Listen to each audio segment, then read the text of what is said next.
The TrekWorks YouTube channel is sponsored by Tenant Controls, makers of lighting kits, soundboards, and more. Tenant Controls brings your models to life.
Registration number 1809-24609. Calling Antarctica Traffic Control. Do you read me? Over.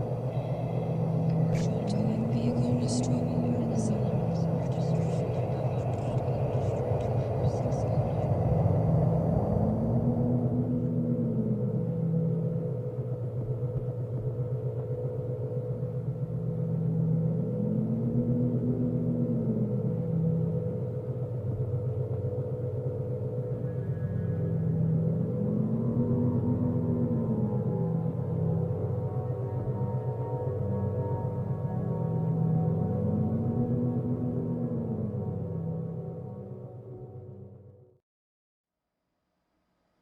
Okay, everybody, well, here we are with a little video look at the Executive Officer Kane kit from Polar Lights. I hope you enjoyed the slideshow we had there at the beginning of the model being assembled and painted. The model goes together absolutely perfect. It's a fantastic kit to work on. These resin castings are just about as perfect as you can get. They fit perfectly. There were no pits or defects in the parts at all. Very little seam work to be done. Putty filling at the end. Everything fit really nice and tight, so I'm really happy about that. It's a beautiful little model when it's all done. It depicts the scene from the Alien film, the iconic scene where Executive Officer Kane is about ready to get a big surprise. And so you can have a lot of fun with this. Now, we built the kit and we also added some lighting. I'll talk about the lighting in just a little bit. I can turn on the lights for you today and show the static lighting, but we're going to be putting a microprocessor control board in this from Tenant Controls, which is going to give us some additional lighting effects to simulate some movement here in the egg and some animated flashing lighting on his spacesuit here. But we can show you the basic static lighting that we've got worked in. But before we get to that, let's talk about the work on this a little bit. Starting off with the base, it's a one-piece, solid resin base, so I had to drill a couple of holes in that so we could pass our wiring down through the bottom of it. I'll mount that on a small little sub base after we're done with this whole thing that I can put my control board and my switches and everything on. But so we went from there, we primed it.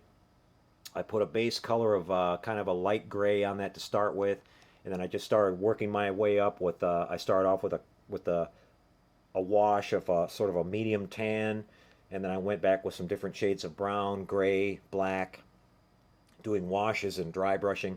I finished off by topping off with a dry brush of just the tops of these raised details in a kind of a light green, which it doesn't look too bright because I did a really thin wash on that. It's very subtle, and then a couple different shades of brown and tan and stuff like that, just to make it look creepy and weird, whatever that stuff's supposed to be.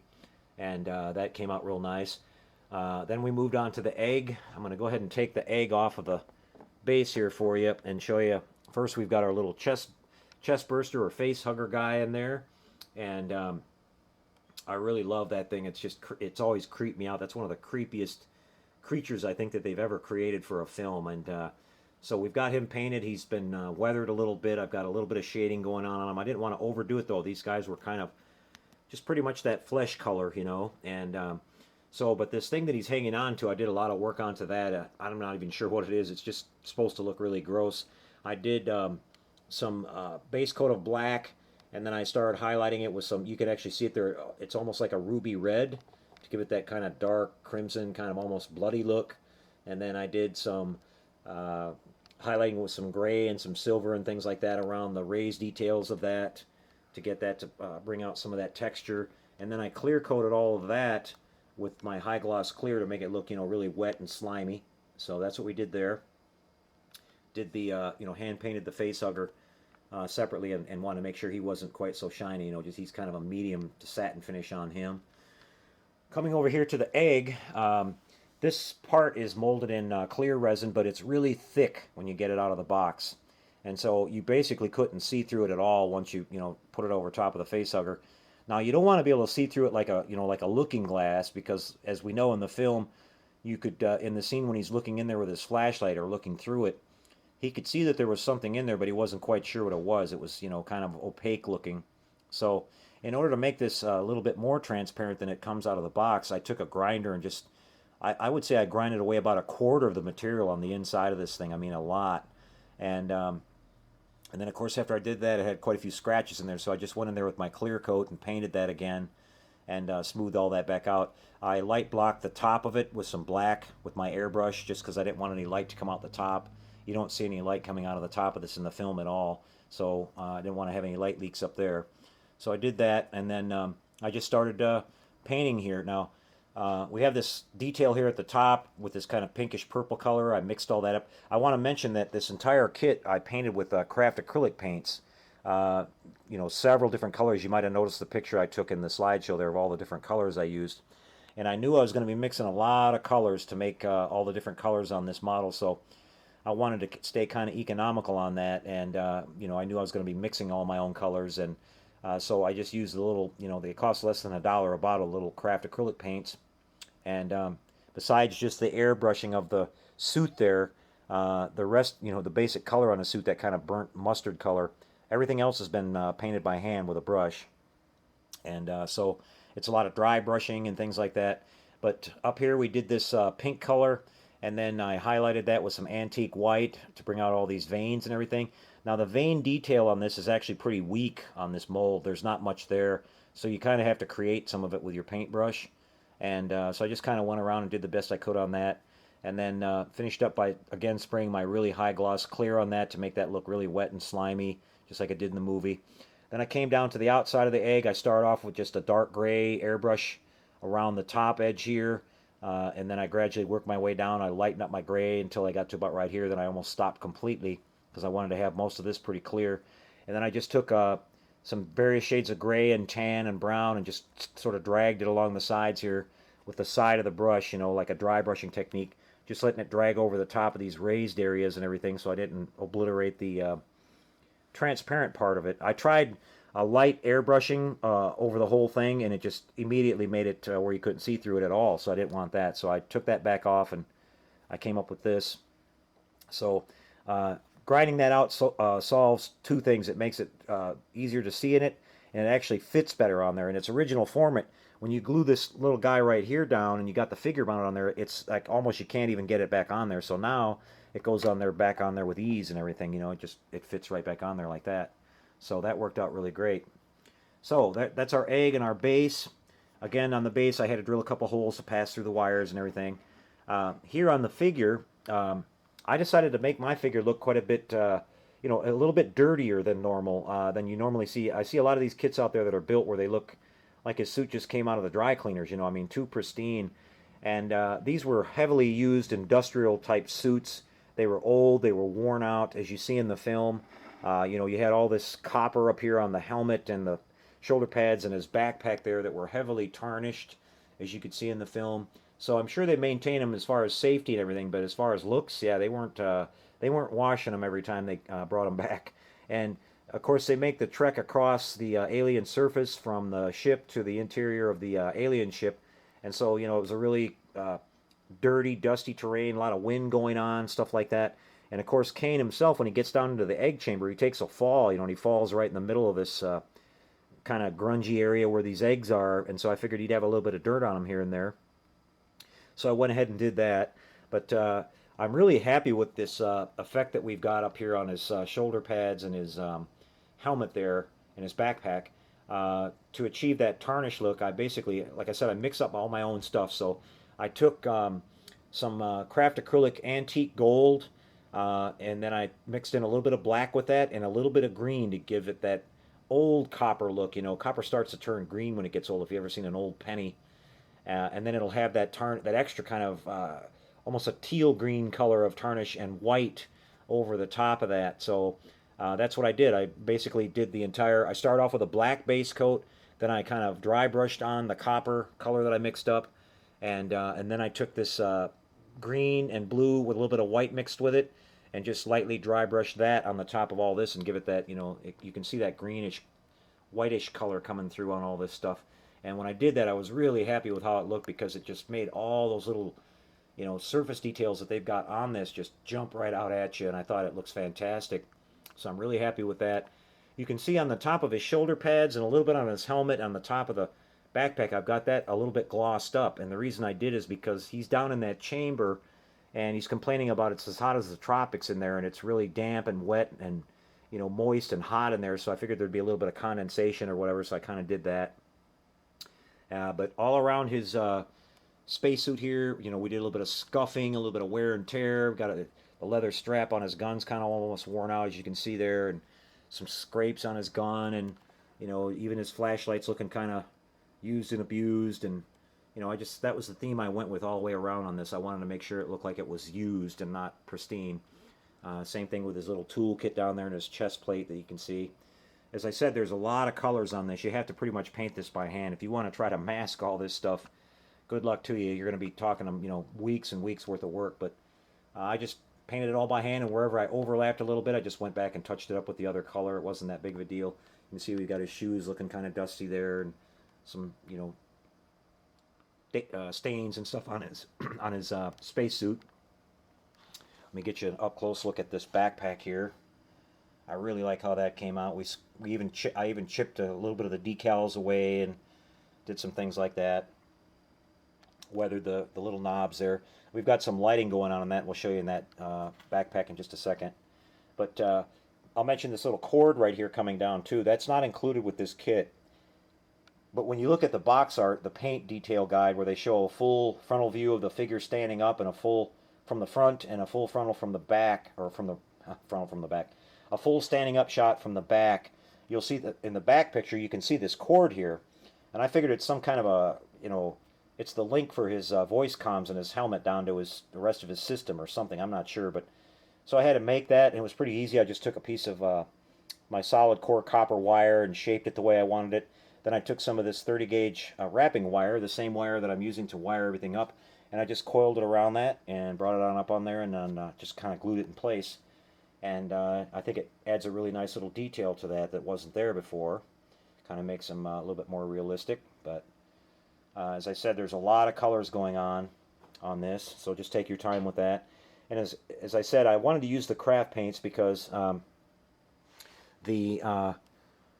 so many colors. Now they're based on a lot of the same color. There's different shades of brown and tan. So I started off with tan, and then as I got darker on the different parts of his costume or his uniform here, I just changed the pigments a little bit, added more brown, added more black, whatever I needed to do, but I still wound up with a lot of different kinds of paint, and it wound up being fairly inexpensive using the craft paints. And if I made a mistake, I wasn't going to be wasting a lot of expensive paint either, so that worked out great.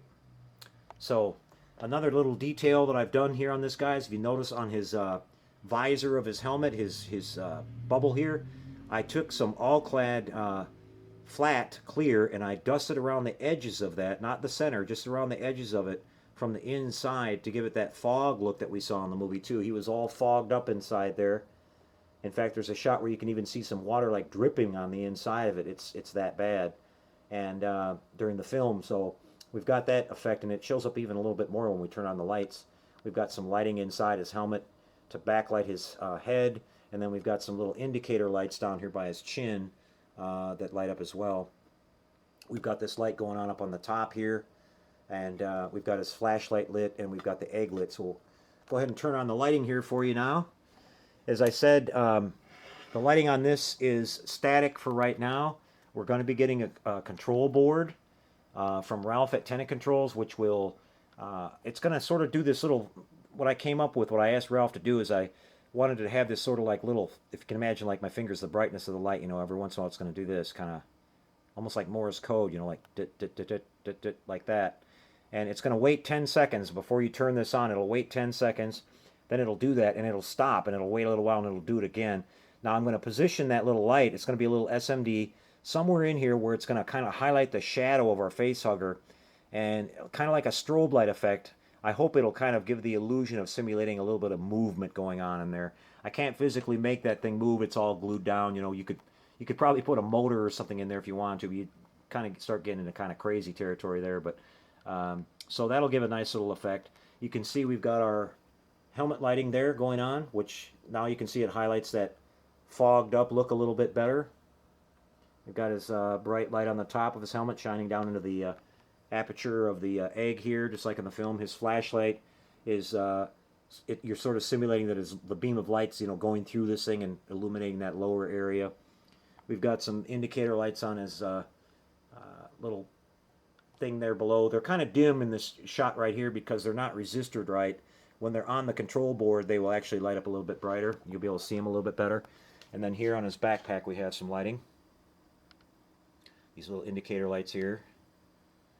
So it's going to look really, really cool. And as I said, by the time you light this and paint it and everything, you're looking at a shot right out of the film. It just captures the whole scene just perfectly. So I'll make one more video when I get this all done on the base and get our sound effects put in and our lighting from Ralph. But let's end this right now with a little look of how this looks in low light. I'll be right back with that. Okay, so here's Executive Officer Kane in some low lighting. And you can see we've got that creepy glow coming out of his egg there. If you look right here at this little spot, you can see the shape of the face hugger in there. And his light is shining down inside that opening there, the aperture at the top of the egg. It's you can see that when we have the lighting in there now, it really, like I said, it highlights that fogginess that we saw in the lens of his helmet there, which I really think looks great. You can still see his face nice and clear, but just gives that illusion of the condensation going on there. Here's his flashlight, nice and bright. It's kind of hard to see here, like I said, but there are little indicator lights in there. You might be able to see the red one. There's a blue one and a green one in there. You might be able to barely see them in there just below his chin. They'll light up a little bit brighter when our board is in there. I've got them resisted a little bit too low in this setup here. But here's his indicator lights on his backpack. And so not a lot of lighting on this, but just enough to make it really cool. We've got our little light there casting on the top of his helmet too that lights up this part. So then we'll have our little animated effect inside the egg there too when you guys see this next time. So anyway, there's Officer Kane, and as I said, we're going to be doing one more alien project after this, which will be really cool. It's another Halcyon kit. It's really rare. You'll be, I think you'll be pleasantly surprised when you see that one. That's going to be a fun one to work on. It's coming from overseas, so it won't be here for a little while, but maybe a week or two we'll get it, and we'll start working on that and show you that one next, guys, and that'll wrap up our, kind of like our little alien trilogy build. And so I hope you enjoyed this, guys. As I said, we'll make another final video on this with it all mounted on the base, the lighting effects working, and some sounds added to it. So there's Executive Officer Kane from Polar Lights. We'll see you next time, everybody. Until we do, take care, and happy modeling, everyone.